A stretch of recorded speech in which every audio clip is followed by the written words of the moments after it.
Hi welcome to Tanya YouTube channel. இன்றைக்கி என்ன video பார்க்க போகிறோம்னா, நமக்கு வந்து கேரட் டேட்ஸ் கேக் ஆர்டர் தான் பார்க்க போகிறோம். என்னென்னு பார்த்தீங்கன்னா 1 kg carrot dates cake order தான் வந்துச்சு. அதனால் கேரட் ஃப்ரெஷ்ஷாக வாங்கிட்டு அதை நல்லா கழுவி மேலேருந்து தோலெல்லாம் நல்லா பீல் பண்ணியாச்சு. அதுக்கப்புறம் டேட்ஸும் ஃப்ரெஷ்ஷான டேட்ஸ் தான். டேட்ஸை வாங்கிட்டு நல்லா கட் பண்ணியாச்சு.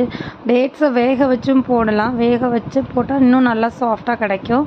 அவங்க வந்து நம்ம கடித்து சாப்பிட்ற மாதிரி வேணும் அப்படின்னு சொன்னனால டேட்ஸ் அப்படியே 4-3 கட் பண்ணி போட்டாச்சு. கேஷ்யூ நட்டும் போட்டிருக்கோம். செரி, டூட்டி ஃப்ரூட்டி இது வந்து நானாக எக்ஸ்ட்ரா போட்டது இவங்களுக்கு. அதுக்கப்புறம் நம்ம முட்டை உடைச்சி ஊற்றிட்டு அதுக்கு தேவையான எசன்ஸ் எல்லாம் போட்டுட்டு மைதாவில் வந்து இதுக்கு என்னென்ன தேவையோ பட்டை பவுட்ரு, இஞ்சி பவுட்ரு, அந்த மாதிரி இதுக்கு தேவை என்னென்னவோ அதெல்லாம் போட்டு நல்லா மிக்ஸ் பண்ணி வச்சுருந்தேன் ஆல்ரெடி. அதெல்லாம் அந்த இதில் பீட்டரில் போட்டு முட்டையெல்லாம் அடித்த பிறகு அது இதில் போட்டு நல்லா மிக்ஸ் பண்ணியாச்சு. மிக்ஸ் பண்ணிவிட்டு எடுத்து வச்சுட்டேன். எடுத்து வச்சு கேரட் டேட்ஸ் கேக்கும்